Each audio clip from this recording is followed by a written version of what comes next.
ipatawad ko.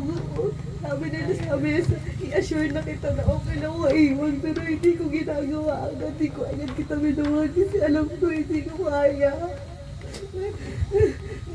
Kaya ngayon gusto ko sabihin na okay lang, Mami. Rano rin, maging masaya ka. Pag maintindihan kami ni Kyle, magiging okay kami dito. Pero sana gabayan niyo kami ni Daddy, ah. Sana gabayan niyo kami. Kung gusto ko sana sabihin na lagi mo sinasabi na sorry sa buhay natin. Sorry kung nahirapan tayo, pero gusto ko sabihin na naging mabuti kang nanay.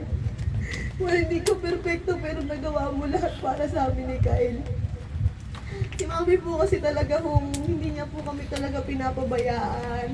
Nung panahon po, ihahatid niya po ako ng naka-tricycle, uuwi po siya naglalakad kasi ayaw niya po ako nahirapan.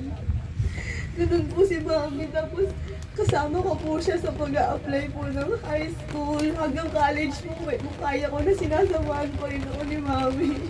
Kaya po ngayon parang hirap na hirap po kasi paano na po yung mga pinangako niya sa amin na masasamahan niya po ako mag-apply ng trabaho. O kaya po sa kasal ko o sa mga ibang milestone sa buhay, wala na po akong nanay. Wala po akong tatay. Mami, patawad rin kung nagreklamo ako na nung nandun tayo araw-araw, bigli tayo nasa ospital.